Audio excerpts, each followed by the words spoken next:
नमस्कार, एकमत डिजिटलच्या बजेट महासंवाद या विशेष कार्यक्रमामध्ये मी सुनील आपल्या सगळ्यांचं स्वागत करतो. खरं तर देशाची आर्थिक राजधानी म्हणून महाराष्ट्राकडे पाहिलं जातं, पण या महाराष्ट्रामधले उद्योग जे आहेत ते स्थिर आहेत का आणि उद्योगांचा वेग जो आहे तो मंदावतोय का आणि इथल्या उद्योजकांचा जो आहे तो आत्मविश्वास जो कुठंतरी ढळमळीत होतोय का. त्याचबरोबर AI या माध्यमातून जे आहे ते रोजगार निर्मिती होणार का, की पारंपरिक जे रोजगार आहेत, जे युवकांना मिळणारं जे काम आहे ते काम कुठंतरी या AIच्या माध्यमातून जाणार का. त्याचबरोबर जे आहे ते स्किल इंडिया असेल किंवा स्टार्टअप इंडिया असेल, या सरकारच्या जरी योजना असल्या तरी या योजनेच्या माध्यमातून जे आहे ते इथल्या उद्योगांना चालना देण्याचा जरी प्रयत्न होत असला तरी प्रत्यक्षात मात्र उद्योग आणि व्यापार क्षेत्रामध्ये काय प्रमुख अडचणी आहेत या सगळ्यांवरती बोलण्यासोबत आज आपल्या या चर्चेमध्ये सहभागी आहेत. खरं तर जुगल किशोर तोस्नीवाल जे आहेत ते अध्यक्ष आहेत, ट्रॅव्हल्स असोसिएशनचे अध्यक्ष आहेत. त्याचबरोबर रतन बिदाद जे आहेत ते लघु उद्योग समूहाचे अध्यक्ष आहेत. खरं तर डाळ मिलचे ते म्हणजे लातूर जिल्ह्याचे प्रमुख आहे. आणि खरं तर डाळ मिलच्या बाबतीत जर आपण विचार केला तर देशामध्ये लातूरमधून डाळीचे जे आहे ते भाव ठरवले जातात. त्याचबरोबर केदार कोटलवार जे आपल्यासोबत आहेत. खरं तर हॉटेल रॉ मटेरियल जे आहे ते पुरवण्याचं काम करतात. ते लातूर असेल, बीड असेल, धाराशिव असेल या ठिकाणी हॉटेलसाठी रॉ मटेरियल पुरवण्याचं काम करतात. खरं तर या चर्चेमध्ये सगळ्यांचं मी स्वागत करतो. खरं तर महाराष्ट्रामधल्या या उद्योगांची जी स्थिती आहे, जो उद्योगांचा वेग आहे तो समाधानकारक आहे का, तुम्हाला काय वाटतं? समाधानकारक असं खूप म्हणजे ब्रॉडर सेन्समध्ये घ्यावं लागेल. तसं बघायला गेलं तर समाधानकारक आहे असं माझं मत आहे. पण काही गोष्टी आहेत आणखीन ज्याच्यावरती आणखीन कॉन्सन्ट्रेशन करणं गरजेचं आहे. जसं आता सुप्रीम कोर्टानं म्हणलं की रोजगार निर्मितीवर भर देण्याची गरज आहे. म्हणजे फ्रीबी देण्यापेक्षा, रेवडी कल्चर जोपासण्यापेक्षा त्याला रोजगार देऊन कामाला प्रवृत्त करणं किंवा त्याच्या हाताला काम मिळवून देणं हे जसं महत्त्वाचं आहे, तसाच याचा पूरक परिणाम जो आहे तो उद्योगावर होणार आहे. की आम्ही आत्ता सध्याच्याला परेशान आहोत पूर्ण पॅन इंडिया इंडस्ट्रीमध्ये की लेबर शॉर्टेज आहे, लेबर मिळत नाहीत कामाला. आणि काल परवाचीच घटना मी सांगतो तुम्हाला. एक 24 रेल्वे RVNLमध्ये 24 अकाउंटंटच्या पोस्टची भरती निघाली. तर साधारणतः तिथे 19,000 लोकांनी अर्ज केला. तर अशी विपरीत परिस्थिती आहे की सगळ्यांना गव्हर्नमेंट जॉबच हवा आहे आणि प्रायव्हेट इंडस्ट्रीमध्ये कामासाठी लेबर मिळत नाहीत. ही दयनीय अवस्था आहे. तर गव्हर्नमेंटने कुठेतरी ह्या ब्रिजचं काम केलं पाहिजे की अनएम्प्लॉयमेंट आहे तर आहे, इंडस्ट्रीसुद्धा सफर करते की त्यांना कामगार मिळत नाहीत. तर ते गॅप कुठेतरी मॅच व्हावा, स्किल बेस एज्युकेशन व्हावं. हे कुठेतरी झालं म्हणजे तो ब्रिज मेकअप होईल आणि जी गती आहे आत्ता त्याच्यापेक्षा आणखीन वाढेल. सर्वात महत्त्वाचं जे मारक ठरतं आहे पॅन इंडियामध्ये सगळ्या शासनाच्या बाबतीत किंवा सगळ्या राज्य सरकाराच्या बाबतीत किंवा केंद्र सरकाराच्या बाबतीत, फ्रीबी कोणतेही कारण असो त्याला नाव गोंडस असं दिलं आहे की लोककल्याणकारी योजना आहेत, पण त्याचा खूप मोठा दुष्परिणाम त्यांच्या क्रयशक्तीवर, आपल्या भारताच्या GDP वरती पडतोय असं माझं मत आहे. माझा बिदादा सरांना प्रश्न आहे की लघुउद्योग हा रोजगार निर्मितीचं एक साधन आहे. राज्य सरकार बऱ्याच गोष्टी करतं, तरतुदीही करतं, पण प्रत्यक्षात हे पोचत नाही. म्हणजे जे काही बेरोजगार आहेत त्यांना त्या संधी मिळत नाहीत, उपलब्ध होत नाहीत. ते संधी उपलब्ध करण्यासाठी शासनानं कुठल्या गोष्टीची पूर्तता करायला पाहिजे आणि बजेटमध्ये काय निर्णय घेतले पाहिजेत? सर, सर्वात महत्त्वाचं याच्यासाठी मला वाटतं की ऑनलाईन डिलिव्हरी ऑफ सर्व्हिस हे व्हायला पाहिजे. म्हणजे कुठली शासकीय योजना आहे किंवा कुठं गेलो तर मला मदत मिळू शकेल किंवा मी कुठं पोचलं पाहिजे याच्यासाठी लोकांना माहिती नाही आहे. मला खूप हौस आहे व्यवसाय करायची किंवा मी छोटा उद्योग उभारू इच्छित आहे, पण मला नेमकं माहिती नाही की याची माहिती कुठे मिळेल किंवा मी कोणत्या स्कीमखाली मला हे मिळू शकेल बेनिफिट शासनाचा. तर या बाबतीत एकमेव इलाज आहे ऑनलाईन डिलिव्हरी ऑफ सर्व्हिस. म्हणजे एकच पोर्टल किंवा एकच अशी वेबसाईट असली पाहिजे जिथं मी पोचलो की सिंगल विंडो जसं मी पोचलो तर मला तिथे सगळ्या गोष्टीची माहिती मिळेल, माझं सबमिशन तिथे होईल आणि मला बेनिफिट पण तिथूनच मिळतील. एक छोटंसं उदाहरण घ्यायचं असेल तर बँकेचं उदाहरण घ्या. आजकाल कोणी जात नाही बँकेमध्ये, सगळे UPI पेमेंट वापरतात किंवा ऑनलाईन पेमेंट वापरतात किंवा ATM वापरतात. गरज नाही जायची. तर ऑनलाईन डिलिव्हरी ऑफ सर्व्हिस आहे. मला जी काही बँकिंगची सुविधा पाहिजे ती सगळी ऑनलाईन अवेलेबल आहे, एका प्लॅटफॉर्मवरती आहे. तर तसं महाराष्ट्र शासनानं जर केलं, कम्पॅरेटिव्हली महाराष्ट्र शासन खूप महाग आहे आणखीन. म्हणजे प्रशासकीय लेवलवरती निर्णयामध्ये खूप मागं आहे, ऑनलाईन डिलिव्हरी ऑफ सर्व्हिसमध्ये खूप मागं आहे. तर कम्पॅरेटिव्हली सेंट्रल गव्हर्नमेंट खूप प्रॉम्प्ट आहे किंवा खूप फॉरवर्ड आहे, पुढे आहे. बँकिंग असेल, इन्कम टॅक्स असेल. इन्कम टॅक्समध्ये तर किती मोठी सुधारणा झाली. आजकाल कुठेही तुम्हाला स्क्रुटनीसाठी जायची गरज नाही किंवा पेपरलेस किंवा फेसलेस करून टाकलेलं आहे त्यांनी. तर तशा पद्धतीने हे सगळं होणं गरजेचं आहे की सिंगल विंडो असावी. आहे यंत्रणा नाही आहे अशी नाही आहे, भाग महाराष्ट्र शासनाची मैत्री पोर्टल म्हणून आहे, पण ती खूप तोकडी आहे.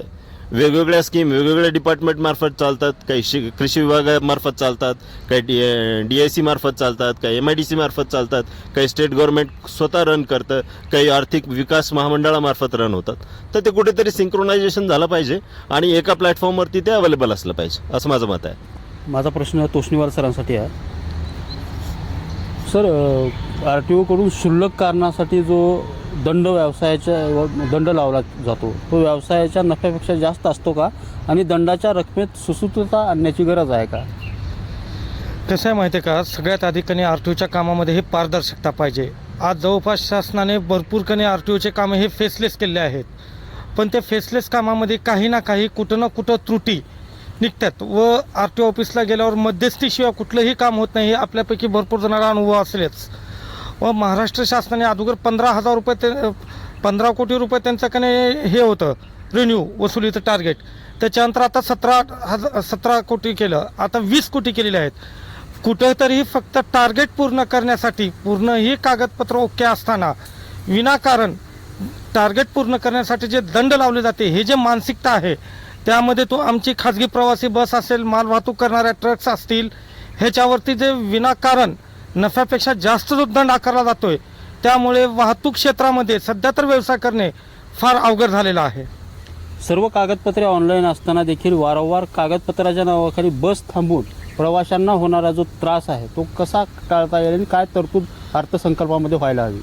जसं आता आपण बघताल, मध्य प्रदेश आहे, UP आहे, गुजरात आहे, तिथली सर्व चेकपोस्ट बंद केलेले आहेत. ह्यांचा सगळ्यात मोठा भ्रष्टाचाराचा अड्डा असेल तर तो चेकपोस्ट आहे. पूर्ण पेपर जर ऑनलाईन आहेत, परिवहनवरती आहेत, जे वाहन पोर्टल आहेत त्याच्यावरती आहेत, ते तुम्ही जर का नाही तिथं स्कॅनर, जे की महाराष्ट्र शासनाने ती सुविधा अद्ययावत केलेली आहे, पण फक्त त्यांची मानसिकता नसल्यामुळे गाडी थांबवणे, पूर्ण पेपर क्लिअर जरी असले तरी एंट्रीच्या नावाखाली जी आर्थिक लूट केली जाते, त्याच्यामुळे वाहतूकदार आज एवढा जाऊन गेलेला आहे की त्याच्यामध्ये कुठंतरी शासनाविषयी किंवा हे जे अन्याय होत आहे ह्याच्याविषयी नाराजगी आहे. माझा बट्टेवार सरांना प्रश्न आहे. हॉटेल व्यवसाय हा प्रमुख मानला जातो, तिथं रोजगाराच्याही संधी आहेत, पण बऱ्याचदा वेगवेगळ्या अडचणी येतात, अनेक प्रश्न आहेत. त्यासाठी शासनानं कुठलीही काळजी घेतली पाहिजे तुमचा व्यवसाय चांगला व्हावा आणि रोजगाराच्या संधी अधिक उपलब्ध व्हाव्यात या दृष्टीनं? सर्वप्रथम मी एकमत ग्रुपला थँकफुल आहे ज्यांनी मला इन्व्हिटेशन दिलं याबद्दल. सर, रोजगार ना खूप उपलब्ध आहे आणि मेन आहे ना ती मानसिकता. एखादी वर्कर आला कामाला, त्याची मानसिकता नाही आहे काम करायची. याचं कारण आहे त्याचं कम्फर्ट झोन आणि त्याची जे आता तो एखादी पर्सन आला जॉबसाठी, त्याच्या अगोदर त्याचं चालू होऊन जातं की मला पेमेंट किती भेटणार आहे. हा एक मोठा म्हणजे बेस्ट आपलं स्वतःचं काही देण्याच्या अगोदर किती भेटतं आहे हा जो क्वेश्चन मार्क आहे ना, हा खूप मोठा आहे. आणि ह्याच्यात मेन रिझन मला असं वाटतं आहे की शासनाच्या काही बेसिक गोष्टी आहेत ना, अन्न वस्त्र निवारा. जर शासन अन्न वस्त्र निवारा जर पुरवू शकत नाही तर ते खूप मोठं फेल्युअर आहे. आणि आपण म्हणतो की लाचलुचपत किंवा ब्राईब ह्या सगळ्या गोष्टी थांबल्या ना तर ह्या गोष्टी ऑटोमॅटिक भेटतील. आता विचार करा की एखादी जर राशनच्या दुकानी आपण गेलो, 1 किलो जर राशन घ्यायचं असेल तर तिथं आपल्याला तो आपल्या बोटाचा स्टॅम्प द्यायचा आहे. पण हे एवढं मोठं बजेट तयार होतं, एवढं सगळ्या गोष्टी होतात की 365 दिवसामध्ये हे बजेट आहे ना, ह्याला इम्प्लिमेंट होतं का नाही हे आपल्याला माहिती नाही आहे साहेब. एक जर विचार केला गेला तर एवढी मोठी जनता आहे ना आपल्या इंडियामध्ये, त्या जनतेच्या फक्त 1% एज्युकेटेड लोक आहेत त्याच्यामध्ये. 1% आउट ऑफ टोटल पॉप्युलेशन. तुम्ही म्हणताय डिजिटलायझेशन, कसलं अवेअरनेस आहे एवढं डिजिटलायझेशनचं? लाईट अवेलेबल नाही आहे, पाणी अवेलेबल नाही आहे आणि तुम्ही घुसताय डिजिटलायझेशनमध्ये. हमखास खूप चुकीची गोष्ट आहे साहेब ही. बेसिकली ना मोबाईल, लाईट, पाणी ह्याच गोष्टी, रस्ते कित्येक ठिकाणी अवेलेबल नाही आहेत. ह्याचं काय सोल्युशन आहे आपल्याकडं? फक्त आपण जातोय डेव्हलपिंग कंट्री. कुठं डेव्हलपिंग आहे साहेब? कुठं डेव्हलपिंग आहे सांगा? कित्येक जणांच्या मोबाईलमध्ये रिचार्ज नाही आहेत, रिचार्ज करायला पैसे नाही आहेत. आहे का? काहीच नाही आहे ना. तुम्ही म्हणताय रोजगार अवेलेबल आहे. कुठं आहे रोजगार अवेलेबल? दाखवा. चला, आज मी स्वतः पोस्ट ग्रॅज्युएट आहे. माझ्यासोबतचे एक जर जगण्यासाठी ना एक 15,000 बेसिक रिक्वायरमेंट आहे जगायची. नाही भेटत 15,000 रुपये. तुम्ही बघा, खूप सोपी गोष्ट वाटते पण नाही आहे. तुम्ही जर साधा पिझ्झा बर्गर खायला किंवा डोसा उत्तप्पा खायला गेले ना 200 रुपये परत नाही आहेत. करा तुम्ही कॅल्क्युलेट. तुमचे महागाईचा हा कॅल्क्युलेशन आणि त्याच्या व्यतिरिक्त तुम्ही म्हणताय की बजेट प्रॉपर आहे, सक्सेस स्टोरीज दाखवताय. कुठं आहे हो साहेब इम्प्लिमेंटेशन? किती लोक आहेत जगात ह्या की उपाशी झोपतायत, म्हणजे त्याला खायला काही नाही आहे. असं एवढ्या मोठ्या संघटना आहेत की त्यांना ते करतायत वर्कआउट, पण त्यांचंही काही रिलेशन नाही आहे किंवा त्यांचंही काही कॅल्क्युलेशन नाही आहे ना. मग कुठे सक्सेस आहे? कुठे डेव्हलपिंग कंट्री आहे? कुठे GDP आहे? कुठे काय? कुठेच काही नाही आहे. ह्याचं एकच प्रॉब्लेम आहे, मॅनेजमेंट. फक्त एक गोष्ट होते, आता बजेट तयार होतं पण त्याचं इम्प्लिमेंटेशन काय आहे? आता एखादी राशन कार्डवर त्याच्यावरती लिहिलेलं असतं तुमचं राशन कधी आहे, पण बजेटवर लिहिलेलं असतं का हो की तुमचं हे बजेट आहे, हा रस्ता आहे, तुम्हाला एवढ्या दिवसात कंप्लीट करायचं आहे? नाही. 2-2 वर्ष रस्ते कंप्लीट होत नाहीत. किंवा एखाद्या ठिकाणी एखाद्या गल्लीमध्ये नळ नाही आहे, पाणी नाही आहे, तिथं कित्येक दिवस लेडीज जात आहेत, घागरा घेऊन जात आहेत, कुठल्या तरी बोर्डला वेटिंगवरती थांबतायत. मग हीच आहे का डेव्हलपमेंट? मला तेच म्हणायचं सर, काय माहिती आहे का, सरकारकडनं स्किल इंडिया असेल किंवा स्टार्टअप इंडिया या धोरणं जी आहेत, योजना ज्या राबवल्या जातात, त्याचा खरंच फायदा झाला आहे असं वाटतं? यूथला स्किल इंडिया काय आहे माहीत नाही. आता मुद्रा लोन जर आपण काढायला गेलो तर खरंच भेटत नाही. पहिल्यांदा म्हणतात ते पहिल्यांदा तुमचं शॉप लायसन आणा. आता ती मुद्रा कशासाठी आहे? बेसिक धंदा चालू करण्यासाठी आहे ना. त्या उद्योजकाला माहीतच नाही मुद्रा काय आहे किंवा ते काय ते लायसन्सच माहिती नाही आहे ना. मग तो कुठून सबमिट करणार आहे? ह्याची अवेअरनेस कुठे आहे? तुम्ही सगळ्या योजना राबवता पण त्याचं इम्प्लिमेंटेशन कुठं आहे? नाहीच आहे ना. नवीन जर हॉटेल व्यवसाय सुरू करायचा असेल तर त्याला असंख्य परवाने आणावे लागतात, ठिकठिकाणी फिरावं लागतं, वेगवेगळ्या डिपार्टमेंटला जावं लागतं. फूड अँड टॅक्स असेल किंवा शॉप असेल, असं वेगवेगळे डिपार्टमेंट आहेत. म्हणजे ह्या सगळ्या सोयी एकत्र येण्यासाठी एक खिडकी योजना अशा व्यवसायांसाठी करणं आवश्यक आहे का? तशी तरतूद झाली पाहिजे का? सर 100% आवश्यक आहे, 100%. आणि आता आपण म्हणतोय सर की लहान लेकरू जर आलं ना, त्याला जर म्हटलं तू इकडे ये, ते येत नाही. त्याला जर म्हटलं माझ्याकडे चॉकलेट आहे, तू इकडे ये, त्यावेळेस ते पळत येतं. तसंच या धंद्याच्या बाबतीतलं सरकारने जर त्याचे प्रॉज अँड कॉन्स लोकांना समजून सांगितले ना की भाई ह्याच्यामध्ये एवढं आहे, तुम्ही हे करा. नाही, फक्त आता यूथमधला एक सर खूप सुंदर कम्फर्ट झोन आहे. 8 तास जॉब करणे, सॅटर्डे संडे सुट्टी घेणे, आराम करणे, याच्या व्यतिरिक्त लाईफ नाही राहिलेली. ह्याच्यामध्ये जो कम्फर्ट झोन माणसाचा तयार होतो आहे ना, त्याच्यामध्ये कार्यक्षमता कमी होती आहे आणि विचार करण्याची बुद्धी कमी होती आहे. ह्याचं मेन कारण ना तुमचं डिजिटलायझेशन आहे. तुम्ही बघा, तुमचे स्वतःचे फोन बघा, दिवसातून किती घंटा यूज करताय तुम्ही, आणि तुम्ही काय पाहिलं जर 2 मिनिट विचार केला आणि तुम्हाला आठवणार पण नाही की तुम्ही त्यात काय पाहिलं आहे. It's a total waste of time. जिथं डेव्हलपमेंटची गरज आहे ना, तिथं माणूस नाही डेव्हलप करत आहे. तो त्याच्या कम्फर्ट झोन आणि त्याच्या आळशीपणाकडे जातो आहे, जेणेकरून त्याचं जे स्पार्क आहे ना ते संपून जात आहे. त्यात स्पार्कच नाही राहत आहे. आजचा जो इंडियातला उद्योगधंदा आहे ना, तो 80 वर्षाच्या म्हाताऱ्यासारखा झाला आहे. कुठलाही उद्योजकाच्या चेहऱ्यावरती असं नाही आहे की मला उद्या काय करायचं आहे, त्याच्यावर क्वेश्चन मार्क आहे. माझं आजचा प्रश्न कसा सॉर्ट आउट होणार आहे, आज लेबर कुठून येणार आहे, आज टॅक्स किती पे करायचं आहे, आज पाणी येईल का नाही, आणि मेन लाईट कधी लाईट जाईल आणि कधी येईल, हा पण खूप मोठा क्वेश्चन आहे.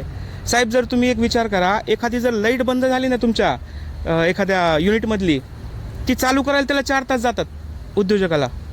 त्या 4 तासाचं त्याचं ऑपरेशनची कॉस्टिंग किती जाते ह्याचा विचार कोण करणार आहे? तो लेबर यायला नीट करून जायला त्याला 4 तास जाणार का? तर त्याची सायकोलॉजी नाही आहे काम करायची. जोपर्यंत ही सायकोलॉजी तयार होत नाही ना काम करण्याची, तोपर्यंत यातनं आपलं इंडिया बाहेर नाही येणार. जर इंडियाला प्रॉपर स्टार्टअप करायचं असेल ना, तर त्या 80 वर्षाचा थॉट प्रोसेस सोडून 20 वर्षाच्या थॉट प्रोसेसमध्ये यावं लागेल, तर ते स्पार्क भेटेल. तोपर्यंत नाही भेटायचं. मोठ्या हॉटेल्सच्या रूम भाड्यावर आणि रेस्टॉरंटच्या बिलावर जी GST असते, ती GST कमी केल्यानंतर पर्यटनाला कुठेतरी चालना मिळेल असं वाटतं का तुम्हाला? पर्यटनाला चालना मिळेल सर. तो कशासाठी जातो? पर्यटक चैनी करायसाठीच जातो ना. त्यातनं गव्हर्नमेंट रेव्हेन्यू तयार होते, तो it's a good thing. I think त्यात काही विषय नाही असं मला वाटतं. माझा प्रश्न रतनजीला आहे. राज्य सरकारवरील कर्जाचा बोजा 9 लाख कोटी रुपयांच्या वर गेलेला आहे. हां. अशा परिस्थितीत राज्याची वित्तीय स्थिती मोठ्या खर्चाच्या नवीन योजनांची घोषणा करेल अशी शक्यता तिळमात्र नाही. तरीही या अर्थसंकल्पाकडून आपल्या उद्योगाच्या संदर्भानं काय अपेक्षा आहेत? नाही, माझं असं स्पष्ट मत आहे की लोककल्याणकारी योजनाच्या गोंडस नावाखाली ज्या फ्रीबी वाटायच्या योजना आहेत त्याला कात्री बसली पाहिजे. ऑनलाईन डिलिव्हरी ऑफ सर्व्हिस याच्यावरती जास्ती फोकस असला पाहिजे. कामगार म्हणजे बेकारी आणि उद्योजकाला कमी असणाऱ्या कामगारांची संख्या किंवा त्याचा जो ब्रिज आहे ते कोणतंही माध्यम असो, स्किल इंडिया असेल किंवा त्यांची मध्यंतरी ती महाराष्ट्र शासनाची एक योजना निघाली होती एम्प्लॉयमेंट स्कीम, म्हणजे उद्योजकांनी त्याला एम्प्लॉय करायचं, 6 महिन्याचं ट्रेनिंग द्यायचं स्टायपंड आणि त्याला ट्रेन करून मग पुन्हा आपल्याच इंडस्ट्रीमध्ये ॲब्सॉर्ब करायची एक योजना काढली होती. चांगली योजना होती. का बंद केली मला माहिती नाही. आम्ही पण खूप रिस्पॉन्स दिला होता पण परत बंद झाली. तर या गोष्टीकडे कुठेतरी गव्हर्नमेंटनी आर्थिक तरतूद केली पाहिजे.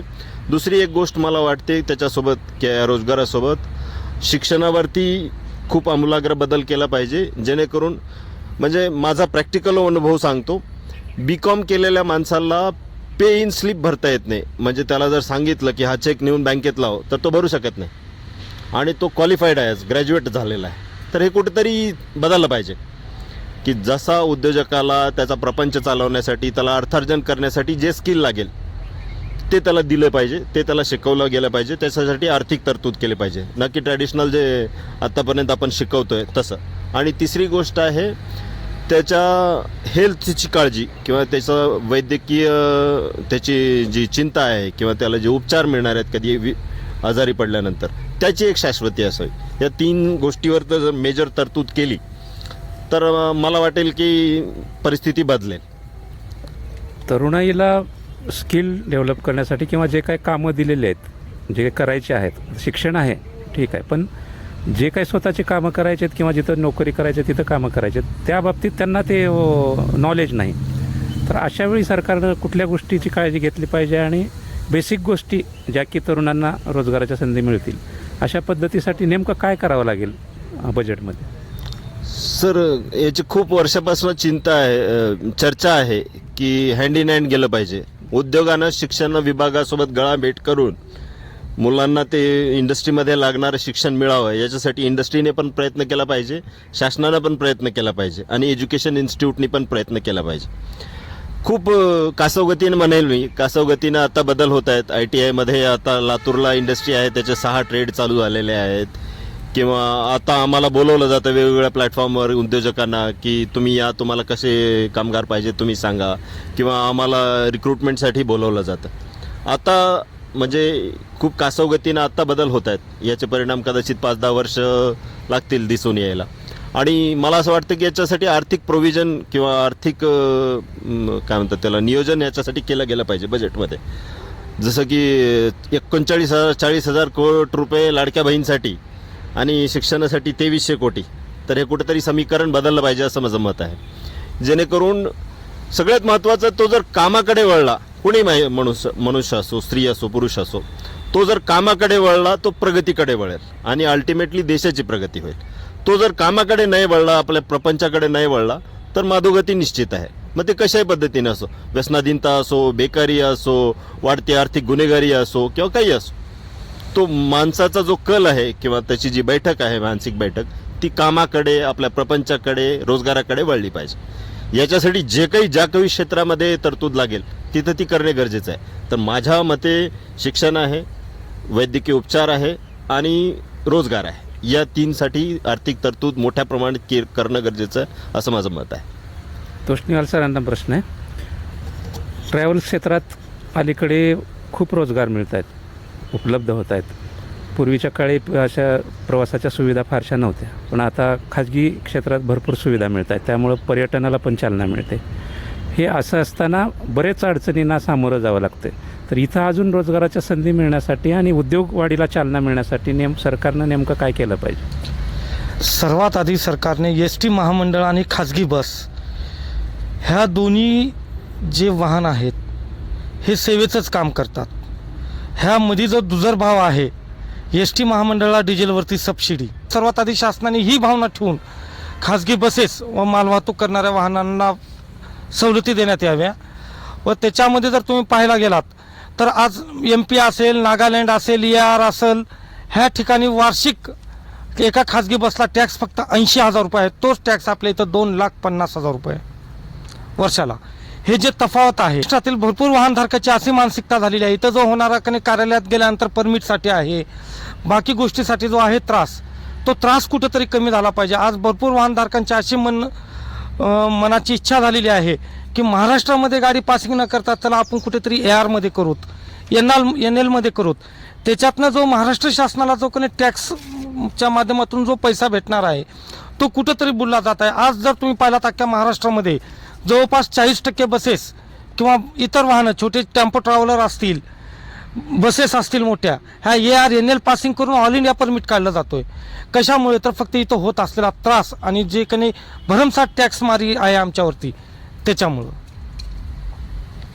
माझा बट्टीवार सरांना प्रश्न आहे. हॉटेल व्यवसायामध्ये खूप काही संधी आहेत, बरंच काही करण्यासारखं आहे, पण तुम्ही म्हणताय की अनेक तरुण काम करायला तयार होत नाही.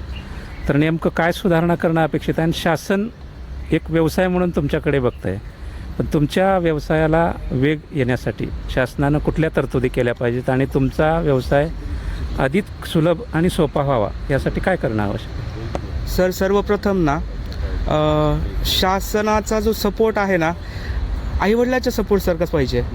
शासनाचा सपोर्ट सासूच्या सपोर्टसारखा होतो ना, हा मेन प्रॉब्लेम, मेन तफावत त्यातली आहे. त्याच्यामुळं उद्योजकतेतले जे लोक आहेत ना ते आता फार कमी होत आहेत. तुम्ही जर पाहिलं की स्टार्टिंगला असं वाटायचं, आता तुमच्या टाईममध्ये, तुमच्या जनरेशनमध्ये पहा की 10 लोकांमधले 7 ते 8 लोक उद्योग करायचे, पण आज ती सिच्युएशन नाही राहिलेली. का तर उद्योगापेक्षा जॉबमध्ये जास्त पैसे भेटतात. विषय असा झाला की एखादी जर हॉटेलचा ओनर असेल, आज माझ्या जवळजवळ 350 हॉटेल्सचा सप्लाय आहे, की त्याच्या शेफपेक्षा त्याला कमी पैसे भेटतात. कधी कधी जर पाहायला गेला, जर तो स्टार्टअपमध्ये असेल, 1 वर्ष 2 वर्षाचा बिझनेस चालू झाला असेल, तर तो लॉसच बेअर करत जातो, कंटिन्युअस लॉस बेअर करत जातो. एवढीच इच्छा आहे की सरकारना जे आता मोठ्या मोठ्या मॉल्सला, मोठ्या मोठ्या ठिकाणी जे सबसिडीज देतात ना रिटेल चेनसाठी, डेव्हलपमेंटसाठी, त्या सबसिडींना त्या किराणा दुकानसाठी पण द्याव्यात, जेणेकरून तो पण तुमच्या डेव्हलपमेंटचा विषय आहे. आता ठीक आहे की रिटेल सेक्टरमधलं आणि मॉलच्या सेक्टरमधल्या रेटमधली तफावत येणार, का तर जे मोठे मोठे मॉल्स आहेत, जे रिटेल वेअर आहेत ना, त्यांना सबसिडीज खूप जास्त पर्सेंटेजमध्ये जातात, त्याच्यामुळे ती तफावत येऊन जाते. ते पण तुमचंच पोरग आहे ना, रिटेल शॉपवालं, त्याला पण तुम्ही सपोर्ट करा, आईवडिलासारखा करा, का सासूसारखा करताय? हा थोडा जाच आहे ना, तो थोडा सरकारनी चेंज व्हावा. जसं आत्ता भैया बोलले की NLची 80,000 चार्जेस आहेत आणि महाराष्ट्रामध्ये 2,50,000 आहे. ही का तफावत आहे? काय लॉजिक आहे त्याच्या पाठीमागं? काहीच लॉजिक नाही ना. घ्यायचं म्हणून घ्यायचा, नको ना. ते तिथंच तर डेव्हलपमेंट स्टॉप होती आहे, तिथं थॉट प्रोसेस कमी होती आहे आणि त्याच्यामुळं ना माणसाची खच्चीकरण जे आहे ना ते जास्त होतं आहे. तुम्ही जर पाहिलं तर आता ती बिझनेस करण्याची वृत्ती आहे ना फार कमी होत चालली आहे. येणाऱ्या तुम्ही पुढच्या पिढीमध्ये बघा, तुम्ही ते जॉबचंच प्रिपरेशन करतायत. एज्युकेशन झालं, मला एवढं लाखाची पॅकेज भेटणार, मी हे करणार, पण मुलगा नाही म्हणत की मी बिझनेस करणार. 10तनं एखादी म्हणतो, 10तनं 10 म्हणायला पाहिजे ना. जर सरकार एवढं सक्षम आहे, एवढ्या सुविधा देत आहे, तर मग का नाही करत ते? का नाही होत सगळ्या गोष्टी? असं मला वाटतं. हॉटेल मॅनेजमेंट केलेल्या ज्या तरुण आहेत, त्या तरुणांना महाराष्ट्रातच चांगलं संधी मिळावी यासाठी सरकारने प्रशिक्षण केंद्रांना विशेष अनुदान दिलं पाहिजे का? 100% विशेष अनुदान आणि ट्रेनिंग हे दिलंच पाहिजे साहेब. मी तर म्हणतो not only in hotel but also everywhere असं झालंच पाहिजे. म्हणजे जेणेकरून काय होतं आहे सर, मी जसं मगाशी बोललो की कम्फर्ट झोन, सध्या मानसिकता नाही आहे. 12 तासाची ड्युटी, 12 तासामध्ये 3 तास तरी ॲटलिस्ट मोबाईल पाहायला पाहिजे. ही कुठेतरी मानसिकता कमी झाली पाहिजे. आणि ज्या ठिकाणी ना विदाऊट मोबाईल, एखाद्या ठिकाणी जर तुम्ही एखाद्या मालकाने म्हटलं की तू मोबाईल ठेव किंवा विदाऊट मोबाईल तू एंट्री कर, हे शक्यच नाही. तो माणूस 2 दिवस काम करेल, तिसऱ्या दिवशी पळून जाईल. म्हणजे ही सायकोलॉजी आहे ना खूप कठीण जाती आहे. मेन आता तुम्हीच आता डिजिटलायझेशन तयार केलं आहे किंवा मोबाईलचे युसेस तुम्ही टाकून दिलेत, हे कुठेतरी काहीतरी चेंजेस त्यात आले पाहिजे, कुठेतरी काहीतरी बंदी झाली पाहिजे. ह्या गोष्टी पाहिजेत. रतन सेठला माझा एक प्रश्न आहे सर. संपूर्ण भारतामध्ये लातूर एक असं ब्रँडिंग आहे की डाळ क्षेत्रात आहे आणि लातूरमधून निघालेला डाळीचा भाव हे पूर्ण देशामध्ये लागू होतो. बरोबर आहे. आजही ती परिस्थिती आहे. रुलिंग मार्केट आहोत आपण आज लातूर. 10 वर्षापूर्वीचा लातूरचा डाळ उद्योग आणि आजच्या डाळ उद्योगामध्ये जमीन आसमानचा फरक आहे. तो कुठल्या धोरणामुळे तसा झाला किंवा इथल्या उद्योगाचा तो परिणाम आहे याबद्दल काय? नाही, जे वैभव होतं ते आता कुठेतरी जीर्ण होत आहे, कमी होत आहे, हे तर नक्कीच आहे. त्याच्यामागे बरीचशी कारणं आहेत. त्याच्यातला मेजर जो आहे तो गव्हर्मेंट पॉलिसीचा आहे, ज्याच्यामध्ये सेंट्रल गव्हर्मेंट खूप जास्ती निगेटिव्ह रोल प्ले करते आहे. मी उदाहरणादाखल एखादी केस सांगेल की फॉर एक्झाम्पल जानेवारी ते मेच्या दरम्यान तुरीचं हार्वेस्टिंगचं सीझन असतं आणि चण्याचं पण असतं. मग या काळामध्ये काय करायचं की मार्केटमध्ये कमी दर आहेत तर आम्ही MSPने खरेदी करू म्हणून म्हणायचं. मग ते MSPने खरेदी करायला चालू झालं की मार्केटचं संतुलन ढासळतं. मग ते काही कुठे घेतल्या जातं, कुठे घेतल्या जात नाही. ओव्हरऑल मार्केट ज्यावेळेस म्हणजे आमचा सीझन असतो पूर्ण व्यापाऱ्यांचा त्यावेळेस ते त्यांना मिळत नाही. आणि नंतर पोस्ट हार्वेस्टिंग झालं की 2 महिने झालं की थोडेसे बाजार सुधारतात. सुधारायला चालू झालं की ते म्हणतात की आमच्याकडे बफर स्टॉक आहे, आम्ही तो विकायला काढू. त्यावेळेस दर गडगडतात. असाच प्रकार इम्पोर्टच्या बाबतीत सुद्धा आहे की आपल्याकडे हार्वेस्टिंग सुरू झालं म्हणजे हंगाम सुरू झाला की इम्पोर्टला फ्री इम्पोर्टला परवानगी देऊन टाकायची, त्याच्यावरच्या ड्युटीज वगैरे कमी करून टाकायची, इथे भाव पाडायचे. शेतकऱ्याचंही नुकसान, व्यापाऱ्याचंही नुकसान. आणि ज्यावेळेस गरज नाही थोडेसे भाव वाढायला सुरू झाले की इथून एक्सपोर्ट वगैरे करायला परमिशन द्यायची, त्याला सबसिडाईज करून टाकायचं. ही नीती कुठेतरी बदलली पाहिजे. कोणताही व्यापारी हा व्यवसायामध्ये फायद्यासाठी असतो. जर अशा धोरणामुळे त्याचं नुकसान होत असेल, बोटचेपी धोरण आहे की बाबा नको रिस्क नको घ्यायला, व्यवसायामध्ये रिस्क घेऊन फायदा मिळत असेल तर कोणी रिस्क घेईल. ते जर होत नसेल तर कुठेतरी ते नाही धजावणार त्याच्यासाठी. आणि खूप मेजर प्रॉब्लेम आहे. साधारणतः 85 लाख कोटी रुपयाचा टर्नओव्हर असलेला आणि मेजर एम्प्लॉयमेंट देणारा हा उद्योग आहे. लातूरसाठी तर वैभवच आहे डाळ मिल इंडस्ट्री. ती सुद्धा सध्या म्हणजे अशा चुकीच्या धोरणांच्या दुष्परिणामामुळं अडचणीत आलेली आहे. हा एक आहे विषय. दुसरं एक कारण जे मला वाटतं की जेनझी फूड हॅबिट्स, सगळ्यात महत्त्वाचं फूड हॅबिट्सच्या बदललेल्या आहेत. आता साधारणतः आपल्या घरामध्ये, जुन्या घरामध्ये सकाळी 100 ग्राम आणि संध्याकाळी 100 ग्राम डाळ लागायची. आता संध्याकाळची डाळ बनत नाही आपल्याकडे. लोक पिझ्झा, बर्गर किंवा तत्सम पदार्थाकडे वळलेले आहेत.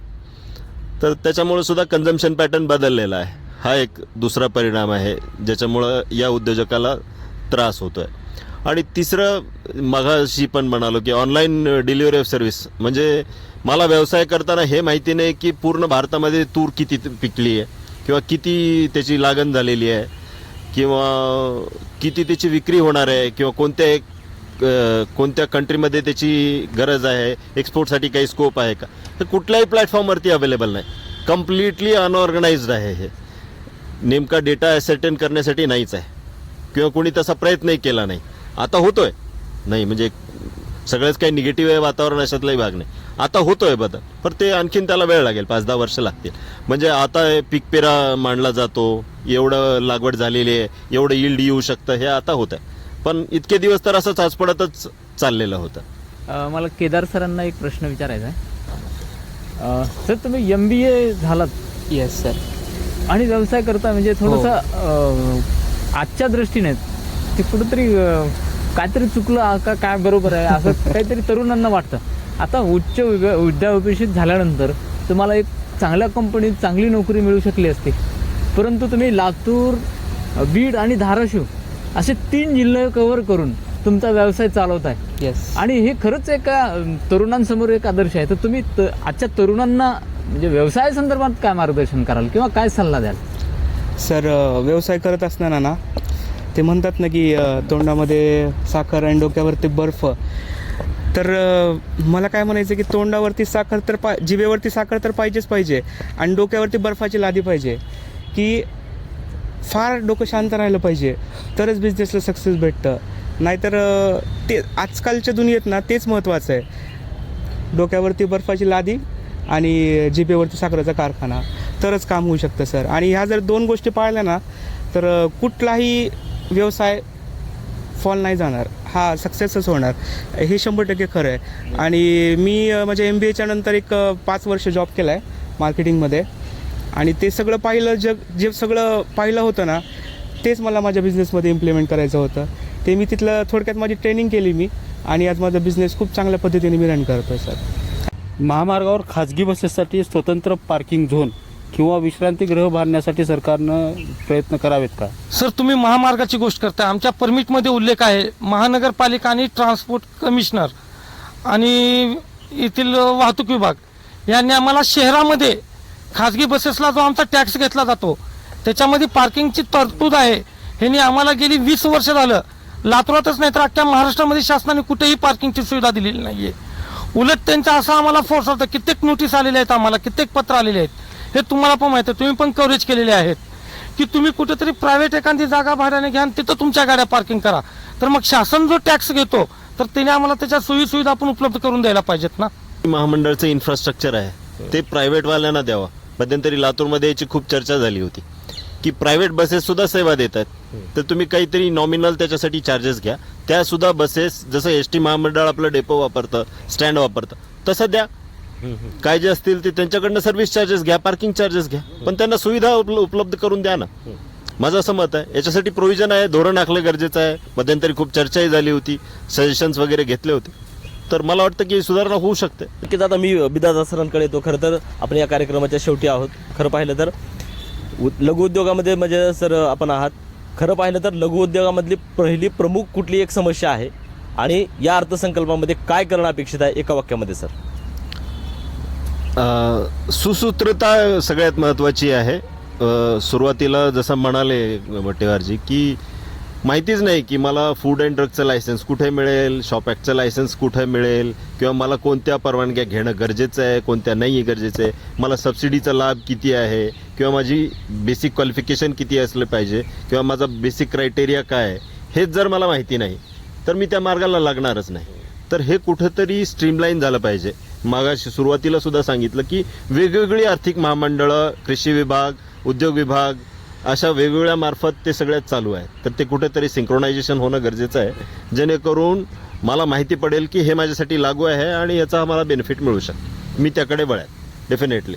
आता इन्फॉर्मेशनच डिसिमिनेट होत नाही, म्हणजे नेमकं मला माहितीच नाही आहे की माझ्यासाठी मुद्रा स्कीम चांगली आहे का, कृषी आर्थिक विकास महामंडळाची योजना चांगली आहे का, कृषी विभागाची चांगली आहे, हे मला जर माहिती नाही पडलं तर मी नाही जाऊ शकत. तर ते कुठेतरी सिंक्रोनायझेशन होणं गरजेचं आहे. सगळ्यांची सुसूत्रता येऊन ते एका ठिकाणी अवेलेबल असणं गरजेचं आहे, असं माझं मत आहे.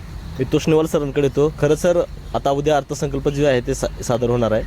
तुम्हाला काय वाटतं, तुमच्या क्षेत्रासाठी काय या अर्थसंकल्पामध्ये करणं अपेक्षित आहे, तुमच्या काय अपेक्षा आहेत? सर, वाहतूकदारांसाठी सर्वात आधी सबसिडी व सर्वात आधी हे जे ह्यांनी जे टार्गेट दिलेलं आहे प्रत्येक जिल्ह्याला, महिन्याला 15 कोटी, 17 कोटी, 20 कोटी, हे कुठं तर शासनाने त्या अधिकाऱ्यावरती एक दबाव, प्रेशर जो देणं चालू आहे की एवढं टार्गेट तुम्ही पूर्णच करायला पाहिजे. ह्याच्यामध्ये सर अधिकारी कुठला पगारातून देणार नाही हे टार्गेट पूर्ण करायचं, म्हणजे ते सर्वसामान्य वाहनधारकावर अन्याय करून तो पैसा टार्गेट पूर्ण करणार आहे.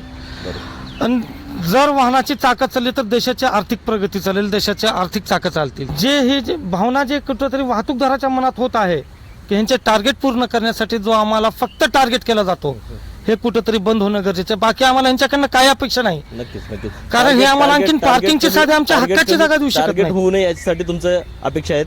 मी केदार सरांकडे येतो. सर, तुमच्या या लघु उद्योगामध्ये काय समस्या आहेत, प्रमुख समस्या, आणि या अर्थसंकल्पामध्ये काय करणं अपेक्षित आहे तुम्हाला असं वाटतं? सर, जो आप बोल रहे हो ना अच्छे दिन, वो अच्छे दिन हमको दिलाओ, और जो आप दिखा रहे हो ना वो दे दो, बस इतना सा खाब है, बाकी और कुछ नहीं है.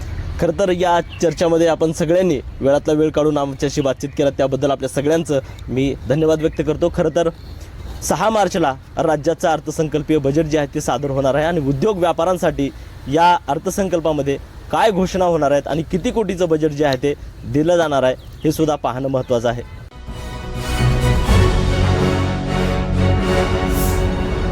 Thanks for watching Ekmat Digital.